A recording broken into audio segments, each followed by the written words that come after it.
मैं कर दीजिए, I am not Islamic scholar, I am advocate. हाँ ठीक है, चलिए एडवोकेट लिख दीजिए। ना ना ठीक है ठीक है, एकदम डेजिग्नेशन के साथ कोई समझौता नहीं है सर, डेजिग्नेशन और मुद्दों के साथ कोई समझौता नहीं।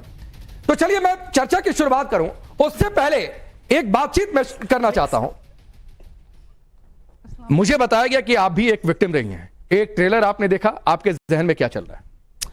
जी, ये ट्रिपल तलाक के ऊपर जो था, ये तो सरकार ने हाईलाइट किया ट्रिपल तलाक। इसका भी और दो फॉर्म है, जो तलाक हसन और तलाक हसन। तो आजकल लोग इसके पनिशमेंट की डर से ट्रिपल तलाक नहीं दे रहा है, लेकिन तलाक हसन और तलाक हसन का फॉर्म यूज कर रहे हैं। आप बताएं। कुछ नहीं कह रहा। ठीक है, मैं वीडियो कॉल पर भी एक महिला हमारे साथ है, रानी शबनम जी। रानी शबनम जी, ये ट्रेलर आपने देखा और इस फिल्म में महिलाओं के हक की बातचीत हो रही है। ट्रिपल तलाक से कैसे महिलाएं पीड़ित हुई, कैसे शोषण हुआ और उसको धर्म के चश्मे से देखा जा रहा है। आप क्या कहना चाहते हैं? अस्सलाम वालेकुम। मैं तो यही कहना चाहती हूँ कि हमें हक नहीं मिलता। एक औरत को तलाक कह के ऐसे छोड़ दिया जाता है कि जैसे कुछ है ही नहीं। ना तो उसे समाज सही से देखता है, ना ही उसकी कोर्ट में सुनवाई होती है, ना ही थाने में, ना ही कोई उसको सपोर्ट करता है, और उसे छोड़ दिया जाता है दर दर की ठोकर के लिए। क्या ऐसे आदमी के लिए कोई सजा नहीं होनी चाहिए? हम औरतों को ही सजा क्यों मिलती है? हम औरतों को ही क्यों झेलना पड़ता है? अगर हम आवाज उठाते हैं तो हमारी आवाज दबा दी जाती है। मैं अपनी हकीकत और आप बीती बताती हूँ। मेरे आदमी ने मुझे छोड़ दिया, कहा मैंने तुझे तलाक दे दिया, और उसके बाद उस समाज में सबसे कहता है कि मैंने इसको तलाक दे दिया है। ये मेरी कुछ नहीं, मुझे मेरा कोई हक नहीं दिया उसने, मुझे कोई सपोर्ट नहीं करा उसने कहीं से भी। मेरे 3 बच्चे हैं और 2 लड़के, 1 लड़की, 2 लड़के, जिसमें कि एक बच्चे की मेरी दिल्ली में मौत हो गई थी, छत से गिर गया था। एक बेटे को इन्होंने जान से मरवा दिया बुलंदशहर में, इसलिए कि ताकि ये मुझे कैसे भी करके यहाँ से भाग जाए, छोड़ दे या मर जाए, आत्महत्या कर दे, कुछ भी कर ले, ये मेरा पीछा छूट जाएगा इस औरत से। उसके बाद इनके घर वालों ने जुल्म करना स्टार्ट कर दिया, क्योंकि मैं अपनी हक के लिए लड़ रही थी कि मैं कहाँ जाऊंगी, मुझे तलाक देके। वो तो दूसरी शादी करके उस औरत के साथ रह रहे हैं, दूसरी औरत के साथ। और मैं गाँव में आई थी यहाँ रहने के लिए कि मेरे आदमी का घर है, लेकिन ससुराल वालों ने मुझे इस घर पे भी जुल्म करके, मार पिटाई करके मुझे निकालना चाह रहे हैं, लेकिन मैं नहीं निकली। फिर उनका जोर पड़ा मेरे बच्चे पे, मेरे बच्चे को मरवा दिया, जिसका केस कोर्ट में चल रहा है। और दूसरा, मुझे खर्चा भी नहीं मिल रहा, मेरा खर्चा दिल्ली में चल रहा हैगा। और कोर्ट में क्या होता है, वकीलों के पास जाती हूँ तो वो कहते हैं पैसे दो जब जाएंगे तारीख करने के लिए, और सरकारी वकील सुनना नहीं चाहते हैं। जो कोर्ट से मिला हुआ था हमें, वो सुनते नहीं है। अच्छा, थाने में जाते हैं तो वो क्या कहते हैं कि आप हमसे दोस्ती करो। सब पुलिस वाले नहीं होते, चंद पुलिस वाले होते हैं। मैं एक चीज जल्दी से जानना चाहता हूं, मैं आपसे बातचीत करता रहूंगा। ये पूरा घटनाक्रम जो आप बता रही हैं, ये कब का है? कौन सी लड़की की मर्डर केस की? नहीं, आप जो आप कह रही हैं तलाक हो गया, फिर जो मर्डर की आप बात कर रही हैं। हाँ, 2017। सुपर्ण वर्मा जी को जरा स्क्रीन पर लाइए। सुपर्ण वर्मा जी जो कि फिल्म के डायरेक्टर है, फिल्म हक के। सुपर्ण वर्मा जी, आपने तो एक शाहबानो की कहानी दिखाई, यहां पर देखिए ये शबनम जी हमारे साथ हैं, ये दूसरी शाहबानो हैं, इनके भी 3 बच्चे, एक बच्चे को मार दिया गया। तो ऐसी कई शाहबानो समाज में हैं जिनके हक की आवाज बुलंद हो रही है। आपके जहन में सर क्या चल रहा है इस वक्त?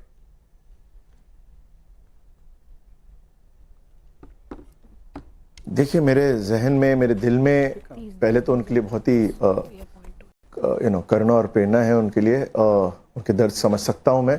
और दूसरी बात, मेरी कहानी हर शाहबानो की है। ये कहानी शाहबानो, फजलुन भी, ताहिरा भी, इनसे प्रेरित है। शाजिया बानो हमारी किरदार है जो यामी गौतम ने निभाया है, उनके पति हैं जो कि इमरान हाशमी है। जो मैं कह रहा हूं एजेंडा मत चलाइए सर, यहाँ हक की बात हो रही है, आपके पास आऊंगा। ये प्रोपेगेंडा चलाने के लिए मंच नहीं दिया है आपको, तो रुक जाइए, अभी सुनिए। अगर आपको इनके आंसू मजाक लग रहे हैं, और अगर आप इसमें धर्म का चश्मा घुसाना चाहते हैं, और आपको ये लग रहा है कि चूंकि एक समुदाय की बात हो गई तो ना उठाइए, तो सर आप अपना एजेंडा अपने जेब में रखिए। मैं पूरे समाज की बात कर रहा हूं, अभी आप सुनिए, सुपर्ण वर्मा को सुनिए। अगर आपको रानी शबनम के आंसू मजाक लग रहे हैं, तो सर ये आपकी संवेदनशीलता पर, संवेदनशीलता आपकी बारे में है सर। मैं फिर कह रहा हूं सुपर्ण वर्मा को सुनिए, आपके पास आऊंगा, कामरान मलिक में आऊंगा, मैं आऊंगा। अभी एक फिल्म के जरिए, अभी एक फिल्म की बात हो रही है, शाहबानो की कहानी दिखाई गई है। हाँ, ये आपको प्रोपेगेंडा लगेगा सर, ये आईना दिखाया जा रहा है तो आपको ये प्रोपेगेंडा लगेगा। तो सर आपकी सोच आपको मुबारक हो कामरान मलिक, मैं आपके पास आऊंगा सर। डिसिप्लिन का भी एटलीस्ट फॉलो करिए। वर्मा मुझे नहीं Kamran Malik, not at all, not at all, not at all, I will not tolerate.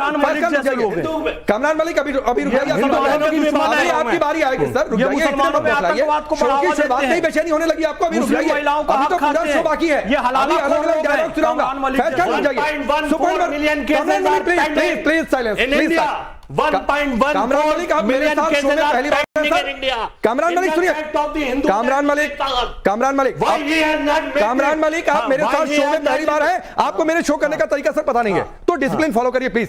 सुपर्ण वर्मा अपनी बात पूरी करिए प्लीज प्लीज प्लीज, रुक जाइए। नहीं सर, मैं तय करूंगा ना कि आपका क्वेश्चन कभी आ जाएगा, तो रुक जाइए। सुपर्ण वर्मा बोलिए। पहली बात तो मुझे कामरान जी से यह कहना है कि सच को चिल्लाने की जरूरत नहीं पड़ती, सच की आवाज काफी होती है, नंबर 1। नंबर 2, ये एक सामाजिक फिल्म है, ये एक धार्मिक फिल्म नहीं है। ये एक फिल्म एक स्त्री के बारे में है, स्त्रियों के बारे में है जिनके साथ जो दुर्व्यवहार होता है। और ये जो बात कर रहे हैं मुस्लिम औरत, हिंदू औरत, फिल्में दहेज पे ही बनी है, सती पे ही बनी है, और अगर ट्रिपल तलाक में बन रही है तो औरतों का शोषण सारी दुनिया में होता आ रहा है। अगर हम आवाज नहीं उठाएंगे तो कौन उठाएगा? मतलब मुझे यह समझ नहीं आता, मर्द होने के बतौर सबसे पहले आपको सबसे आगे चलकर ये रोकना चाहिए होने से, जुल्म होने से पहले, इंस्टेड ऑफ कि आप बिना फिल्म देखे, बिना फिल्म जाने, बिना मेरे बारे में जाने। मैंने तो सिर्फ एक बंदा काफी भी बनाई थी, क्या मैं एंटी हिंदू हो गया सर? नहीं ना। तो पहले आप सोच लीजिए आप बात किससे कर रहे हैं। आप प्रोपेगेंडा चिल्ला रहे हैं, फिल्म आपने देखी नहीं है, इतनी बैलेंस अप्रोच लेके हमने फिल्म बनाई है, इतनी इज्जत के साथ फिल्म बनाई है, इतने प्रेम और स्नेह के साथ फिल्म बनाई है, जो कि मेरी मुस्लिम बहनों के लिए बनी है, इस समाज के लिए बनी है, एंटरटेनिंग फिल्म बनी है, और हर पक्ष, हर मुद्दा आगे रखती है। और जब वो खुद देखने जाएंगे तो वो हिंदुस्तानी होने का फख्र महसूस करेंगे कि एक अच्छी हिंदी फिल्म निकल कर आई है, जिससे सारा परिवार जाके देख सकता है। कुछ सुपर्ण जी सर, मैंने ट्रेलर से ही, फिल्म तो 7 नवंबर को रिलीज हो रही है, मैंने ट्रेलर से ही सर कुछ डायलॉग निकाले हैं, और मैं ये चाहता हूं कि उन डायलॉग पर अलग से चर्चा हो। जरा 2 डायलॉग अलग से हैं, उन्हें दिखाया जाए और फिर उन पर मैं बातचीत करूंगा। हम सिर्फ मुसलमान औरत नहीं, हम हिंदुस्तान की मुसलमान औरत है, इसी मिट्टी में पले बड़े हैं, इसलिए कानून हमें भी उसी नजर से देखे जैसे बाकी हिंदुस्तानियों को देखता है।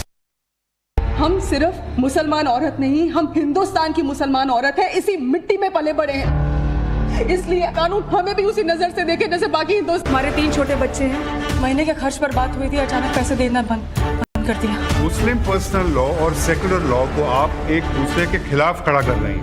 एक सांस में 3 बार तलाक। तो चलिए, ये 2 डायलॉग आपने सुने, अब कामरान मलिक आप बोलिए, देखिए आप क्या कहना चाह रहे थे, बोलिए। देखिए, सिनेमा को कहा जाता है कि ये समाज का दर्पण है, समाज का आईना है।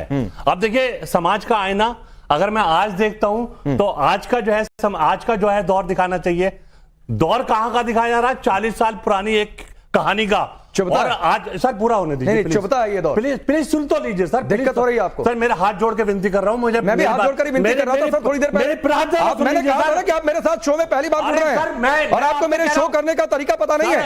मैंने पहले ही कहा था ना सर, मिलियन केसेस, मैं पहले ही कह रहा था ना सर आपको, in respect of the Hindus and Muslim girls. 1.14 million cases are pending in India in respect of Hindus and Muslims, and he has raising the voice of only 40 साल हो आदमी मैंसप्लेन कर रहे थे, आज भी आदमी मैंसप्लेन कर रहे हैं, औरतों की बात नहीं सुन रहे हैं, औरतों का दुख नहीं समझ रहे हैं, और आप वही मैंसप्लेन। समाज का दर्पण है, तो शाहबानो किस समाज का दर्पण है? क्या हो रहा है? 4 महीने बाद डेट मिलती है, 5 महीने बाद डेट मिलती है। सर कोई नया वर्ड ढूंढिए ना सर, डाइवोर्स डिसाइड होती है हिंदू लड़की की, 20 साल बाद डाइवोर्स डिसाइड होती है। ठीक, मुझे कामरान मलिक आपकी दिक्कत समझ में आ रही है। अब सोई खान मैं आपके पास आता हूं। हमने शो की शुरुआत दर्पण दिखाने से की। राकेश जी सुपर्ण जी, आप कुछ कहना चाह रहे हैं, जल्दी बोलिए। राकेश जी, मुझे एक सवाल पूछना है आपसे क्या हमारे पैनलिस्ट के कान खराब हैं या सब चिल्ला के बात करना शौकीन है? आप बहुत जेंटलमैन नहीं हैं सर, सर, काम आप तो फिल्म ठीक मेकर है, हैं। काम तो ठीक है। दिक्कत यह है सुपर्ण जी की, दिक्कत यह है कि उनको ठेस लग रही है, उनको चोट लग रही है अब क्या करूं मैं? कि कैसे मर्द और महिलाओं के अधिकार एक समान हो सकते हैं। उनको ये ठेस लग रही है और वो ठेस उन्हें बिल मिलाने पर मजबूर कर रही है। और मैं हूं वकील पेशे से, मुझे तो चिल्लाने से ही जाएगा हक मिलता है मेरा। मुझे रिलीफ मिलता है। प्लीज सर, प्लीज मैं सबके पास आऊंगा बारी बारी से, प्लीज। नहीं सर, कोर्ट के डेकोरम में कोई चिल्लाता नहीं है सर। सर कोर्ट में कोई चिल्लाता नहीं है। कौन से कोर्ट में जाके आप चिल्लाते हैं? ठीक है सर, आपको बाहर खड़ा कर दिया। Sir Kamran Malik sir, court का डेकोरम, कौन से कोर्ट में चिल्लाते? कामरान मलिक सुनिए सर, सुपर्ण वर्मा जी एक मिनट। कामरान मलिक, कोर्ट के डेकोरम में आप क्या फॉलो करेंगे वहां के माननीय न्यायाधीश देख लेंगे। अभी स्टूडियो में यहाँ का डेकोरम फॉलो करिए मेरे हिसाब से। तो प्लीज मेरे पर तंज कर रहे हैं तो मैं नहीं बोलूंगा। प्लीज आपकी बारी आई, आपने बोली शबनम, एक मिनट प्लीज। नहीं अच्छा लगता है ना कामरान मलिक, प्लीज नहीं अच्छा लगता है सर, नहीं अच्छा लगता है, प्लीज मैं रिक्वेस्ट कर रहा हूँ। सुबह का जी क्या कह रहे हैं? ठीक है ठीक है सर, आपने भी शुरुआत की थी। सुबह का हमने आज का दर्पण दिखाने से शुरू की शबनम से बातचीत करके। ये कह रहे हैं 40 साल पहले क्यों दिखाया समाज का दर्पण, तो शाबानो किसी दूसरे समाज की थी क्या? जी राकेश जी, मैं अभी इनके सारे नैरेटिव को बर्स्ट करती हूं तर्कों के साथ। सबसे पहले तो एक मुसलमान होने के नाते मैं आपके चैनल के माध्यम से पूरे भारतवर्ष के मुसलमानों को यह बताना चाहती हूं कि मुसलमान का दुश्मन हिंदू या यहूदी या इस्लाम के अहमदिया, शिया या ऐसे दूसरे फिरके नहीं है। मुसलमान का सबसे बड़ा दुश्मन इस्लाम के ये ढोंगी आशिक नेमसेक मुस्लिम्स हैं, जो नाम से तो मुसलमान लगते हैं लेकिन मुसलमान बच्चों के, युवाओं के, मुस्लिम महिलाओं के सबसे बड़े जो शोषण करने वाले लोग हैं, सबसे बड़े अब्यूजर यही लोग हैं। अभी इन लोगों ने सुपर्ण जी के ऊपर इल्जाम लगाया कि आप नैरेटिव चला रहे हैं। राकेश जी, जो लोग जानते हैं उनको पता है कि मैं राष्ट्र जागरण अभियान की राष्ट्रीय संयोजिका हूं, किसी राजनीतिक दल का हिस्सा नहीं हूं, नैरेटिव ना चलाती हूं ना चलने देती हूं। सुपर्ण जी से मैं पर्सनली मिली हूं। उन्होंने सिर्फ एक बंदा काफी है भी फिल्म बनाई थी जो एक हिंदू गॉडमैन के ऊपर थी। अब वो शाहबानो के ऊपर एक फिल्म बना रहे हैं जो भी एक रियल केस के ऊपर है। वो एक बैलेंस्ड और रैशनल व्यक्ति हैं। वो आपके सामने वो तस्वीर रखना चाह रहे हैं कि भारतीय समाज में जो कुरीतियां और अपराध हो रहे हैं और जो लोग अपनी दुकानें चला रहे हैं वो अब बंद होनी चाहिए। भारत की आधी आबादी, सभी महिलाओं को न्याय मिलना चाहिए, इंसाफ मिलना चाहिए, जस्टिस मिलना चाहिए। इतनी छोटी सी कॉमन सेंस की बात इन लोगों को समझ नहीं आती और अभी छाती पीट रहे थे ना कि मैं वकील हूं। मैं भी वकील हूं। As an officer of the court, Rakesh ji, I want to give you an example. I want to give you an example. इनकी आवाज, राकेश जी, मैं उदाहरण दूंगी, इसमें पर्सनल क्या? मैं उदाहरण दूंगी। पर्सनल क्या है? इनको वकील सुनना गाली लग गई। इनको वकील सुनना गाली लग गई। हाँ तो ठीक है। अरे हम सीना तान के कहते हैं कि हम वकील हैं, शर्म क्यों आती नहीं है क्या? कामरान मलिक आपको पर्सनल लग जाएगा। आपने ताज ठोककर कहा, आपने सीना ठोककर कहा कि मैं वकील हूं, इसको उन्होंने दोहरा दिया तो पर्सनल क्या हो गया? There is nothing personal in this. कोई पर्सनल नहीं है सर इसमें, कोई पर्सनल नहीं। राकेश जी, उदाहरण देना चाहती हूँ, उदाहरण देना चाहती हूँ क्योंकि मैं वकील हूं, मेरे पास विक्टिम्स क्लाइंट्स आते हैं। अभी मेरे साथ मैं एक क्लाइंट को, एक विक्टिम को लेकर भी आई हूं जिनके पास आपने शो की शुरुआत में माइक लेकर गए। उन्होंने आपको बताया 2019 में ट्रिपल तलाक बैन हो गया है लेकिन 2022 में इस लड़की को तलाक दिया गया है। तलाक हसन, तलाक एहसन आज भी चल रहे हैं। जो extra judicial one sided divorce है, लड़की की मर्जी पूछी भी नहीं जाती है। मिस्यार निकाह आज भी चल रहे हैं, हलाला आज भी चल रहे हैं, बहु विवाह आज भी चल रहे हैं, पॉक्सो एक्ट का वायलेशन आज भी हो रहा है, 12-12 साल की बच्चियों के साथ निकाह आज भी हो रहे हैं। तो 40 साल पुराने ठीक है रिजवी साहब, डायलॉग जो हमने दिखाया उसमें डायलॉग ये है, कानून हमें भी उसी नजर से देखे जैसे बाकी हिंदुस्तानियों को देखता है। तो सवाल ये उठता है, किसी को किसी नजर से, किसी को दूसरी नजर से क्यों देखा जाए जब कानून की बात आए? राकेश भाई, बहुत बहुत शुक्रिया आपका। देखिए, हिंदुस्तान में बहुत सारे ऐसे केसेस हैं और मुस्लिम खवातीन हैं जो हिंदुस्तान के सिविल लॉ का इस्तेमाल करती हैं और वो कोर्ट जाती हैं, कोर्ट में उनका इंसाफ मिलता है, भत्ता भी मिलता है, सब कुछ मिलता है। ऐसा नहीं है कि मिलता नहीं है। ये बात अलग है कि कोर्ट में बार तारीख पे तारीख, तारीख पर तारीख, तारीख पर तारीख वो एक अलग मसला है, वो उस मसले पर भी बनना चाहिए ताकि तारीख पर तारीख न मिले और उनको इंसाफ मिल जाए। दूसरी चीज मैं बता रहा हूं कि जिस पर ये फिल्म बना रहे हैं उस पर तो कानून बन चुका ऑलरेडी। भाई एक नशिस्त में 3 तलाक तो कानूनी बन गया। अब एक मिनट, दूसरी फिर तीसरी बात में बार बार मुझे बड़ी हैरत है कि आपको शाह बानो नजर आ गई 1986 की, लेकिन आपको 2002 की बिल्किस बानो याद नहीं है, आपको 2002 की जकिया जाफरी याद नहीं है। आपके पास शाहबानो का जवाब बिल्किस बानो है। नहीं बिल्कुल, मैं कह रहा हूं आपके पास शाहबानो का जवाब बिल्किस बानो है। मैं कह रहा हूं कि ये नहीं आपके पास शाहबानो का जवाब आपने कहा नहीं रिजवी साहब, आपने कहा कि सिविल कानूनों का इस्तेमाल करें महिलाएं, इसमें कुछ सुनिए ना रिजवी साहब, एक एक करके सर आगे बढ़ते हैं, एक एक करके आगे बढ़ते हैं। एक और वकील मेरे पास है, जाफरी की मौत हो अरे सुनिए ना रिजवी साहब, रिजवी साहब अरे सुनिए सवाल सुनिए। आपने ये कहा कि सिविल लॉ का इस्तेमाल करने में कोई दिक्कत नहीं है, आपने कहा ना, आप सहमत है इस बात से? हाँ नहीं कहा आपने कहा ना अभी। हाँ कहा मैंने। होल्ड ऑन, शाहबानो ने क्या किया था? नहीं मैं क्या कह रहा हूं, लेकिन ना क्या शाहबानो ने क्या किया था? जो है मैं क्या कह रहा हूं, शाहबानो ने क्या किया था? नहीं हूं मैं, शाहबानो ने क्या किया था? सिविल लॉ का इस्तेमाल किया था या नहीं किया था? देश की अदालत का सहारा लिया था या नहीं लिया था? तब वो गलत कैसे हो गया? राकेश जी बात तो सुनिए मेरी, देखिए मैं टाइमिंग की बात कर रहा हूं, ये बिल्कुल विवेक अग्निहोत्री की राह पे जा रहे हैं। अच्छा, सारे फिल्म वाले, उनको लग रहा है कि हुकूमत की मंशा जो है, भाजपा और आरएसएस की मंशा जो है, उसी मंशा की बुनियाद पर पे आप जो है वो फिल्में बनाइए, क्योंकि सुपर्ण वर्मा पर ये सीधे अटैक है। सुपर्ण नहीं सर, मैं आपकी दुखती रंग समझ गया, दुखती रंग में समझ गया, अरे दुखती रंग समझ गया, रिजवी साहब दुखती रंग आपकी समझ गया। फैज खान ये कह रहे हैं, फैज खान ये कह रहे हैं कि महिलाएं सिविल लॉ का इस्तेमाल करें कोई दिक्कत नहीं है, लेकिन शाहबानो ने सिविल लॉ का इस्तेमाल कर लिया, दिक्कत है।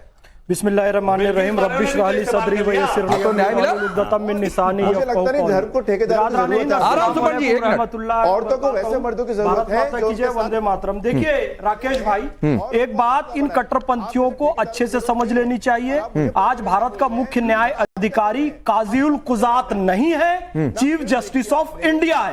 वो काजीउल कुजात वाली मानसिकता को ये नकार दे, पहली बात। दूसरी बात, सुपर्ण भैया को मैं बहुत बहुत बधाई देता हूं। पूरे देश का प्रगतिशील मुसलमान आपके साथ है, आपने बहुत अच्छा मुद्दा उठाया। राकेश भैया, आप उस महिला के दर्द को समझिए जो कि कोर्ट जाती है कि मुझे महीने में रोटी खाने के लिए कुछ पैसे दे दो, कोर्ट उसके पक्ष में फैसला देता है। ये कट्टरपंथी लोग संसद में कानून बनाकर मुस्लिम महिला के मुंह से निवाला छीन लेते हैं, इनको शर्म से डूब मरना चाहिए। हलाला करने के लिए मुस्लिम महिला को ये प्रेरित करते हैं, शोषित करते हैं, उसके मुंह से निवाला छीनते हैं। और आज देखिए हलाला करने नहीं मिल रहा है, बड़ा दर्द है, छोटी बच्चियों से नहीं फैसला नहीं मिल रहा है, बड़ा दर्द है, बड़ा दर्द है, बड़ा दर्द है। सुपर्ण वर्मा, मैं रुकिए सर, रुकिए, मैं आगे के और डायलॉग सुना। फैज खान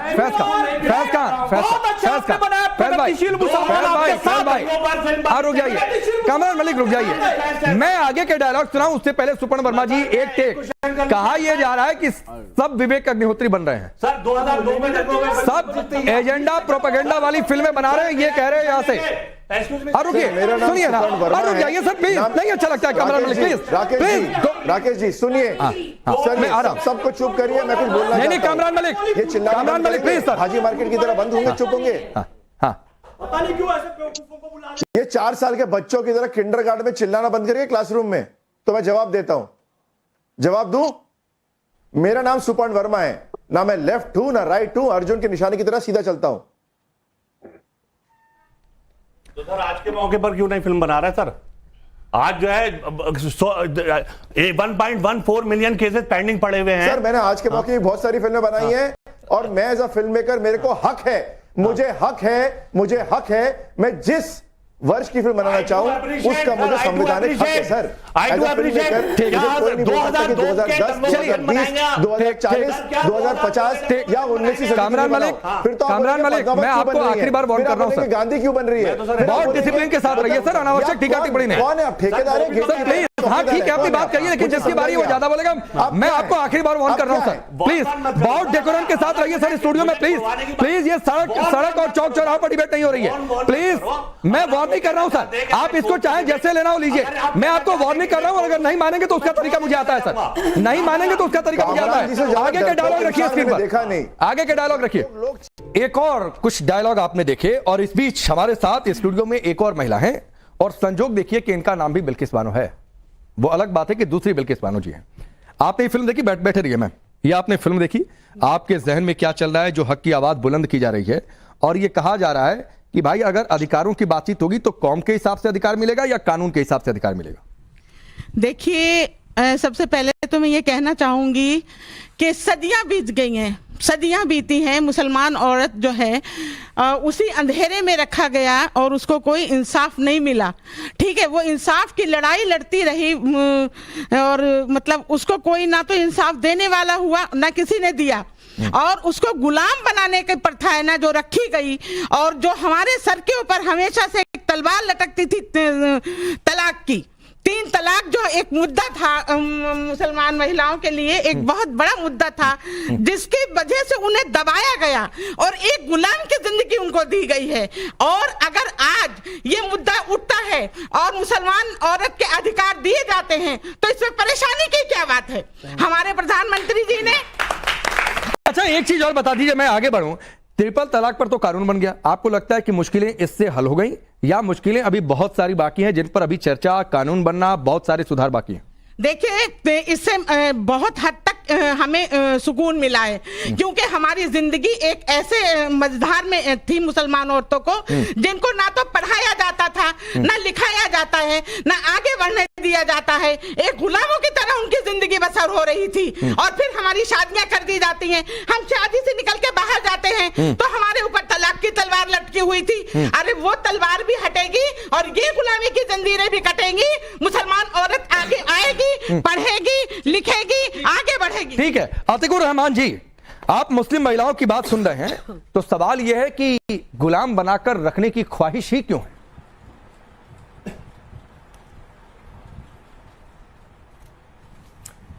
जी राकेश जी, ये हमारे लिए सुनहरा मौका है जो सुपन वर्मा जी ने हमें दिया है कि हम मुसलमानों की राइट्स की बात करें, उनकी हक की बात करें। एक जमाना गुजर गया, कोई ऐसा दौर नहीं गुजरा है दीन इस्लाम में जब मुसलमानों के हक को, उनकी वुमेन के, उनकी औरतों के हक को हमारे कुछ ठेकेदारों ने इस्लाम के रौंदा ना हो। और ये एक सदियों से चला आ रहा है। ऑर्थोडॉक्स और लिबरल मुसलमानों के बीच एक जंग सदियों से चली आ रही है। जब बेनजीर भुट्टो पाकिस्तान में प्राइम मिनिस्टर बनी तो उलेमा ने उन पर उंगली उठाई कि एक मुस्लिम स्टेट की रूलर, एक महिला, एक औरत कैसे रह सकती है। उस पर डॉक्टर रफीक जकरिया जो हमारे इस्लामिक स्कॉलर थे, वर्ल्ड रिनाउंड, उन्होंने ये किताब लिखकर उसका जवाब दिया कि कुरान और इस्लाम किस तरह से एक औरत को पूरा हक देता है कि वो एक मुस्लिम मुमालिक की प्राइम मिनिस्टर बन सकती है। इसके साथ साथ में जो तलाक के नाम पे रौंदा जाता है उनके हक को। और सुपन वर्मा जी, क्या ये एक फुल स्टॉप थोड़ी लगा रहे हैं भाई? अगर उनको स्क्रिप्ट मिलेगी अच्छी तो बिल्किस बानो पे भी फिल्म बनाएंगे आगे ना भाई। औरतों के हक की बात अगर होगी तो कोई डायरेक्टर पीछे नहीं हटेगा। ये बात और है कि नैरेटिव चलाए जाते हैं, लेकिन आज हमारे लिए सुनहरा मौका है कि मुसलमानों की राइट्स के लिए जो अगर बात कर रहा है तो हमको पूरी तरह से उसका नहीं, बहुत चाहिए। सुपन जी, आप कुछ ऐड करना चाहते हैं? फिर हम आ रहा हूं, मालूम है लेट हो रहा है। आगे बढ़ेंगी, अपने हक के लिए लड़ेंगी। पहले तो मैं इनका धन्यवाद, इनकी सोच का धन्यवाद देना चाहूंगा। Thank you sir, number 1। और नंबर 2, मैं अपने मुस्लिम भाई जो दूसरे पैनल पे हैं उनको ये कहूंगा कि आपको लग रहा है प्रोपेगेंडा है फिल्म। सर हमारी फिल्म में ना विलेन औरंगजेब है ना खिलजी है, हमारी हीरोइन, हमारा हीरो मुस्लिम किरदार हैं जो कि अपनी सोच के बारे में बात कर रहे हैं, प्रोग्रेसिवनेस की बात कर रहे हैं, उसको हम सेलिब्रेट कर रहे हैं। कहां आप ढकियानुसी बातें कर रहे हैं? सर दिमाग खोलिए, सोच खोलिए और फिल्म को सेलिब्रेट कीजिए और सब अपने भाई बंधु, बेटी बहनों, भाइयों, बेटों को लेके जाइए फिल्म देखने और बताइए कैसे लगी। अंबर, एक सवाल है कि अगर किसी महिला के हक को मारा जा रहा है तो वो काजी के पास जाएगी कि अदालत के पास जाएगी? देखिए, यहाँ पर आपने रानी शबनम को सबसे पहले स्टार्टिंग में लिया। मैंने उनके साथ काम किया है जब 2017 में इनका केस आया था, और इनकी छोटी बच्ची से मैं मिली हूँ यहीं पे स्टूडियोज में, वो आती थी और इनके ऊपर अटैक्स भी हुए, वो मुझे सारी चीजें पता है। ऐसी कितनी ही सारे विक्टिम से हमने मुलाकात की और उनकी कहानी को हमने एक डॉक्यूमेंट में बनाकर प्रेजेंट किया था। लेकिन सवाल ये है राकेश, यहाँ पर सबसे बड़ा 3 तलाक पर कानून बना, लेकिन क्या वो पर्याप्त है? जो कि आपने बिल्किस जी से सवाल किया था, उसके बाद भी स्थिति नहीं बदली। उसके पास भी मेरे पास कई सारे केसेस ऐसे हैं, बेनजीर हिना का, और एक और मुंबई से एक लड़की का केस आया था, उसका नाम शाइस्ता है। उसके साथ वो, अगर आप इंस्टेंट तलाक ना देंगे तो उसको प्रोलॉन्ग करके तलाक हसन ऐसन दे देंगे, उसको 3 महीने कर देंगे। अब उन सारे केसेस में, इनके भी केसेस में और उन वाले केसेस में भी उनको पोस्ट कार्ड से उन्होंने तलाक भेज दिया, उन्होंने रिसीव किया नहीं किया, लेकिन उनकी तरफ से तलाक हो गया। तो सवाल सबसे बड़ा यही है कि जब तक या तो शरीयत का कोडिफिकेशन हुआ होता, उसमें सारी चीजें डिफाइंड होती कि आप यही कर सकते हैं, नहीं कर सकते। आपने एक शरीयत एक्ट बना दिया, उसमें सारी चीजें एक मौलाना मुफ्ती पे छोड़ दी कि आप अपने हिसाब से तय कर दीजिए किसका क्या भविष्य तय करना है। आपने इस देश की महिलाओं की तकदीर मौलानाओं के ऊपर छोड़ दी। ये इतिहास का सबसे बड़ा इंजस्टिस है भारत की मुस्लिम महिलाओं के साथ। और यहाँ पर Kamran Malik ji pendency of cases की बात कर रहे थे। भाई, हमने भी अपने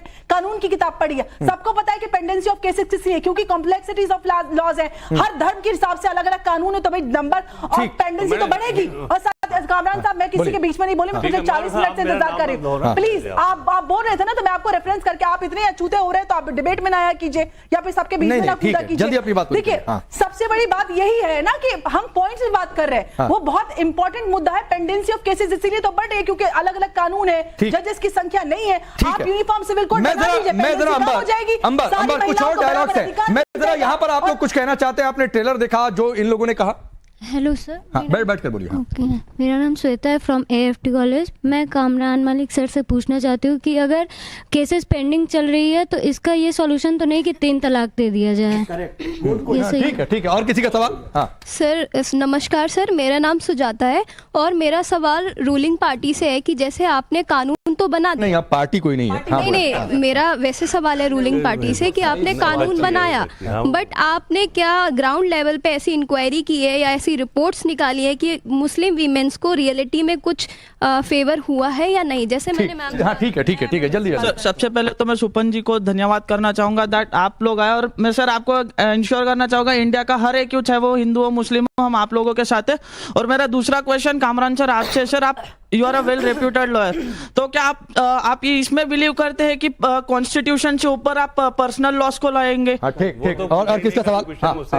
क्या ट्रिपल तलाक सिर्फ धार्मिक प्रथा थी या महिलाओं के अधिकारों के खिलाफ अन्याय है? और सर, एक और चीज मैं बताना चाहूंगा, ट्रिपल तलाक का कोई धार्मिक आधार कुरान में नहीं है। ठीक। और किसी का सवाल? जल्दी बोलिए। सर, मेरा नाम शराफत करीम है। सर, मैंने ऐसी घटनाएं मैं खुद देख चुका हूँ अपने साथ। जैसे मेरे मान के चले, मेरे पड़ोसी में एक हस्बैंड वाइफ रहते थे जो मुसलमान बिरादरी के थे। तो हस्बैंड ने ट्रिपल तलाक बोल के उन्हें तलाक दे दिया। फिर 2 महीने बाद कुछ नेचुरल कैलामिटीज की वजह से डिजास्टर हुआ, घर टूट गया। उसके बाद हस्बैंड का कुछ अत्ता है ना पत्ता है। तो वो कब की घटना है? कुछ 2 साल पहले की घटना है। तो ट्रिपल तलाक कानून के बाद की ट्रिपल तलाक, हाँ। तो उसके बाद वो महिला और अपने 2 साल के बच्चे, वो ना कोई जॉब करती थी ना कुछ। तो उसके बाद वो कैसे क्या करे? ठीक, आप बोले। तो मेरा नाम दीपिका है और मेरा जो क्वेश्चन है वो कामरान सर से है कि आप इस मूवी को कैसे कह सकते हैं कि ये प्रोपेगेंडा फैला रही है? हमें तो इस चीज पे खुश होना चाहिए कि वो ये इतना पुराना केस ये लेके आए हैं, जिससे हमें ये पता चल रहा है कि अभी भी ये चीज से कितनी महिलाएं पीड़ित हो रही हैं, और ये बहुत एक बड़ा टॉपिक है। चलिए कामरान मलिक, अधिकतर सवाल आपसे, जवाब दीजिए। देखिए, Kerala story, Kashmir file, Bengal file, जवाब है या आपका लिखा हुआ पढ़ा? अरे मैं आप सुन तो लो। नहीं सर, प्लीज अभी सवाल का जवाब देने के लिए कहा। ये सवाल का जवाब दे रहे हैं या ये चिट्ठी जो लिख कर लाया वो पढ़ने के लिए? तो नहीं होता है सर, जवाब दे लीजिए, फिर वो भी पढ़ लीजिए। देखा नहीं है। देखिए सर, आप प्रोपेगेंडा की दुकान बंद कीजिए। आपके पास जवाब है, जवाब दीजिए। प्रोपेगेंडा करना बंद कीजिए कामरान साहब। जिस वक्त जो है पूरी मीडिया का अंदर सर, सिर्फ बंदा काफी है, बोलिए ना, जमीन बोलिए ना, चावल बोलिए ना, फैमिली मैन बोलिए ना, फिर आप बात कीजिए हक की। आप पे प्रोपेगेंडिस्ट के अलावा कुछ नहीं है सर, जरूरत नहीं है। आप सिर्फ नफरत फैला रहे हैं। जवाब है ना, फिल्म जरूरत नहीं है, फिल्म की जरूरत नहीं है। मैं बताता हूँ क्यों नहीं है। फिल्म की जरूरत नहीं है, इस फिल्म की जरूरत नहीं है। 125 125 सीआरपीसी। सर आप एक्सपोज हो गए। मुझे कामरान मलिक एक लाइन में कहूं, आप वकील की तरह नहीं, आप इस्लामिक स्कॉलर की तरह ही बिहेव कर रहे हैं। आप इस्लामिक स्कॉलर की तरह ही बिहेव कर रहे हैं। आप वकील की तरह बात नहीं कर रहे हैं। बोलने दे रहा हूं सर, लगातार ये तकरीरों का कार्यक्रम थोड़ा नहीं है। सुबह 30 सेकंड राकेश जी सर बात हो गई। सर आप लाइन तो सर आप बहुत थोड़ी तय करेंगे। सुबह अपनी बात खराब है, आप कान ठीक कर लीजिए। सर जाइए, बात नहीं करने देते। हाँ जाइए सर, शौक से जाइए और कैमरा दिखाए कि मुस्लिम महिलाओं के हक की बात हो रही तो कामरान मलिक आप स्टूडियो छोड़कर भाग रहे हैं। यस सर, क्योंकि आप ट्रुथ को नहीं फेस कर रहे हैं, आप सच्चाई को नहीं फेस करना चाह रहे हैं। सर 7 पैनलिस्ट हैं, अकेले आपको समय नहीं दे सकता। आप जाना चाहते हैं, दरवाजा उस ओर है। मैं कह रहा हूँ आप जाना चाहते हैं, दरवाजा उस ओर है। बहुत शौक से आप जा सकते हैं, बहुत शौक से जा सकते हैं। आप शाबानों की बात हो रही है, आप महिलाओं के हक की बात कर रही है, आधी आबादी के हक की बात हो रही है। आप उसे धर्म के चश्मे से देखना चाहते हैं। आप सर धर्म के चश्मे से देखना चाहते हैं। सर आपको मैंने सब सम्मान आपको इनवाइट किया, आपकी जगह खाली रहेगी। आप जाना चाहते हैं, ये आपकी चॉइस है। आप जाना चाहते हैं, आपकी चॉइस है। लेकिन कामरान मलिक भगोड़े बनकर जा रहे हैं। यू आर फ्यूजिटिव, आप भगोड़े बनकर जा रहे हैं। लेकिन डिसिप्लिन के साथ साथ अकेले 1 घंटे में आपको नहीं दे सकता हूं। ठीक है सर, ठीक है, आप एक्सपोज हो गए। कामरान मलिक आप आधी आबादी के हक की बात को धर्म के चश्मे से देखना चाह रहे हैं। चलिए मैं आगे बढ़ता हूँ। Sir please please please, don't come in mid of the show please. Rakesh ji नहीं, एक बात तो तय हो गई कि कामरान मलिक का स्टूडियो छोड़कर जाना यह साबित करता है कि वो आधी आबादी के हक की बात नहीं कर रहे हैं। वो इस फिल्म को धर्म के चश्मे से देखना चाहते हैं, जबकि मैं फिर दोहरा रहा हूं, इस फिल्म को धर्म के चश्मे से देखने की नहीं जरूरत है। आप आधी आबादी के हक की बात करिए, जाकर फिल्म को देखिए, तब आपको पता चलेगा कि जो दिखाया गया वो सच है या क्या है। मैं आगे बढ़ता हूं, जरा कुछ और डायलॉग से दिखा लीजिए, फिर मैं आता हूं। सुबह अगर तुम एक सही मुसलमान होती ना, एक नेक और वफादार बीवी होती, तो ऐसी बात कभी नहीं करती। तुम कोई पहली औरत तो हो नहीं जिसने अपना शौहर बांटा है। बिरयानी या शीर खुरमा नहीं, रिजवान कर बहुत सवाब का बहुत बरकत होगी। जब एक औरत पे हर कानून हर सजा लागू होती है तो मर्द क्यों बचता है? जब एक औरत पे हर कानून। चलिए डायलॉग आपने देखा। मैं रानी शबनम के पास एक बार फिर से जाना चाहता हूं। रानी शबनम जी, कामरान मलिक तो स्टूडियो छोड़कर भाग गए क्योंकि वो महिलाओं के हक की बात करना नहीं चाहते हैं। लेकिन इस फिल्म में एक डायलॉग है, और डायलॉग है कि अगर तुम एक सही मुसलमान होती ना तो एक नेक और वफादार बीवी होती तो ऐसी बात कभी नहीं करती। मतलब उसे ही वफादार बीवी मान लिया जाए जो अपने शौहर को बांट ले और चुपचाप बांट ले। नहीं, बांटा तो नहीं जाता है, बट कैसे बांट देगी औरत?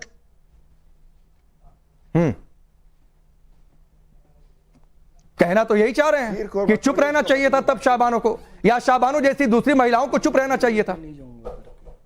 नहीं, आवाज उठाओ। आपको फिल्म देखनी चाहिए। शाजिया बाजना जो अब्बास को इस सवाल का जवाब देती है, आप ताली मारेंगे सर। बिल्कुल सही बात है, बिल्कुल सही बात है सुपर्ण वर्मा जी। सुबह भाग गए कामरान मलिक, अच्छा आ गए, चलिए। नहीं बहुत अच्छी बात सर, मैं एडमायर करता हूं आपकी। सर आप आगे, मैं एडमायर करता हूं, मैं क्लैपिंग करता हूं कि आगे नहीं देखा सर आपको। हाँ ठीक है, तो मैं तभी कह रहा था कि आप आ जाइए। सर आप जो अनफेयर डिबेट कराते हो ना, इसलिए प्लीज सर, प्लीज सर मुझे सिखाया मत करिए सर, मुझे सिखाया मत करिए सर कि मैं फेयर हूं अनफेयर हूं। सर प्लीज मेरे स्टूडियो में आकर मुझे सिखाया मत करिए। चलिए मैं कामरान मलिक से सवाल करता हूं, रुक जाइए। मैं 1 मिनट, मैं इन्हीं को दे देता हूं। सुबह 30 सेकंड और दे देता हूं, 30 सेकंड दे देता हूं। चूंकि गए थे, मैं तारीफ करता हूं कि आ गए। फिल्म का एक डायलॉग हमने सुनवाया कि अगर तुम एक सही मुसलमान होती ना, एक नेक और वफादार बीवी होती तो ऐसी बात कभी नहीं करती। तुम कोई पहली औरत तो हो नहीं जिसने अपने शौहर को बांटा है। मतलब जो सही मुसलमान वफादार बीवी रहेगी वो चुपचाप शौहर को बांट लेगी। देखिए शाबानों का केस जो है, जो दिखाया गया है, जो कोर्ट के सामने प्रेजेंट किया गया है, वो अधूरा केस है। अच्छा, शाबानों अगर 125 आपने फिल्म देख ली बिना आए? आप देखिए सर, बोलने तो दे नहीं रहे सर। आप ही के पास बिना फिल्म आए, बिना फिल्म की बात करी कर रहा हूं सर, केस की बात कर रहा हूं सर, फिल्म की बात करी। चलिए बोलिए, 30 सेकंड आपको दिया। 125 सीआरपीसी के केस के अंदर 125 सीआरपीसी में आप जो है मेंटेनेंस मांग सकते हैं, बेटे से मांग सकते हैं, आप जो है कहते हैं हस्बैंड से मांग सकते हैं। उन्होंने जो केस डाला था, हस्बैंड को प्रताड़ित करने के लिए केस डाला था और उनके बच्चे थे, जवान बच्चे थे, उनसे मेंटेनेंस मांग सकती थी, वो उनसे मेंटेनेंस मांग सकती थी। कामरान साहब को एक्टर और राइटर और डायरेक्टर सब बन जाना चाहिए। आप गलत पेशे में हैं सर, कामरान साहब गलत पेशे में हैं, उन्हें एक्टर राइटर और डायरेक्टर बन जाना चाहिए। वो ड्रामा भी अच्छा करते हैं, चीज भी अच्छा लेते हैं। नहीं, ये बात कहाँ से आई? नहीं, सुबह ये बात कहाँ से आई? ये बात कहाँ से आई मैं बता देता हूँ सर। एक नहीं, मैं आऊंगा पकड़ कर समय देता हूँ। ये बात कहाँ से आई? जरा एक पोस्टर है, दिखा दीजिए जरा उसे। से मुसलमान बच्चियों की हिम्मत मरती है, निकालिए जरा वो पोस्टर को दिखाइए। एक पोस्टर दिखाइए जो इस फिल्म में दिखाया गया है, ट्रेलर में है, उस पोस्टर को दिखाइए। दीवार पर लिखा हुआ एक स्लोगन है, बानो तो बहाना है, हम पर हमला पुराना है। और यही सुबोई खान ये यहां से प्रोपेगेट करने की कोशिश कर रहे हैं कामरान मलिक। राकेश जी, इस तरह की जो हरकतें होती हैं ना, इन्हीं पे मेरा खून खौलता है और तब मेरे अंदर मां दुर्गा आती है और मेरा मन करता है कि लोगों का गिरबान पकड़ के इनको मार के स्टूडियो से बाहर निकालूं। और तब मेरे पर इल्जाम लगता है कि सुबोई खान के साथ नहीं बैठेंगे, वो तो हमें लत याद देती है। निकलिए यहां से, गेट लॉस्ट फ्रॉम हियर। आपके जैसे कट्टरवादियों की कोई जगह नहीं है भारत जैसे देशों में और राष्ट्रवादी मंचों पर। Get lost from here. Rakesh ji, अब मैं आपको अपनी बात बताना चाहती हूं। यही हाल मुसलमान महिला का 1985 में था कि धर्म सत्ता और राज सत्ता और चीखम चिल्ली और आरोप और प्रत्यारोप और उसकी आवाज दब गई थी। और यही हाल एक मुसलमान महिला का 2025 में है। मैंने शो की स्टार्टिंग में ही बोला था, हमारे सामने एक मुसलमान बच्ची बैठी है, सशस्त्र पुलिस बल में अपनी सर्विसेज देती है, पति भी वही है, सेंट्रल गवर्नमेंट एम्प्लॉई है दोनों। बात पढ़े लिखे और अनपढ़ की भी नहीं है, बात है खुली मानसिकता की और कट्टर मानसिकता की। राकेश जी प्लीज बात पूरी करने दीजिए, क्योंकि आपने उसको बुलवाया यहाँ पे। बात पूरी करने दीजिए। उसको 2019 का कानून आने के बाद तलाक मिला है। 498A में केस डल चुका है, डोमेस्टिक वायलेंस एक्ट में डल चुका है, 2019 एक्ट में डल चुका है, कॉन्जुगल राइट्स के लिए लड़ चुकी है, उस सेंट्रल अथॉरिटीज के सामने एप्लीकेशन लगा के थक चुकी है। लेकिन उसको सिर्फ इसलिए इंसाफ नहीं मिल रहा है because she is covered by sharia law, क्योंकि कॉमन सिविल लॉ नहीं है इस देश में। कोई भी व्यवस्था, कोई भी सिस्टम, कोई भी कानून मुसलमान बच्ची को उसका हक नहीं दिला पा रहा है, even today, even right now. इसीलिए इस मूवी की जरूरत है इन बच्चियों के हक के लिए। सुपर्ण वर्मा जी आखिरी 30 सेकंड सर, सुपर्ण वर्मा जी आखिरी 30 सेकंड आपको क्लोजिंग के लिए दे रहा हूं। अब आपको शायद ये एहसास हो रहा होगा कि ये फिल्म बिल्कुल सही डायरेक्शन में जा रही है।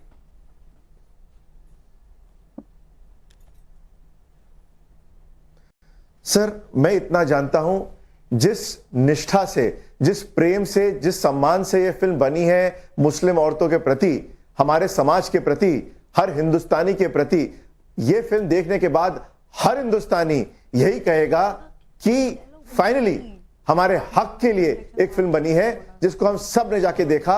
और जो इंसान गेट कीपर बनकर, चौकीदार बनकर, आपको मतलब ठेकेदार बनकर समाज का बोले कि ये सही है गलत है, उसे आप ठुकराओ और अपना दिमाग यूज करो। फिल्म में एक शब्द है सर जो कि कुरान में है, इकरा, पढ़, अपने लिए पढ़ो सर। हर किताब अपने लिए पढ़ो, अपने लिए सोचो, आपका दिमाग खुल जाएगा, आपकी आंखें खुल जाएंगी। ठीक है, बहुत बहुत धन्यवाद। और मैं फिर आखिर में यह कहना चाहता हूं कि इस फिल्म को धर्म के चश्मे से मत देखिए, ना इसमें धर्म का लबादा आप उड़ाने की कोशिश करिए। इतिहास की एक सच्चाई को दिखाया गया है, आधी आबादी के हक की बात हो रही है। 7 नवंबर को फिल्म रिलीज हो रही है, जाकर देखिए। प्रोपेगेंडा चलाने वाले दुनिया में बहुत हैं, उनके चक्कर में पड़िए नहीं। For more of such videos do like, share and subscribe to ET Now Swadesh।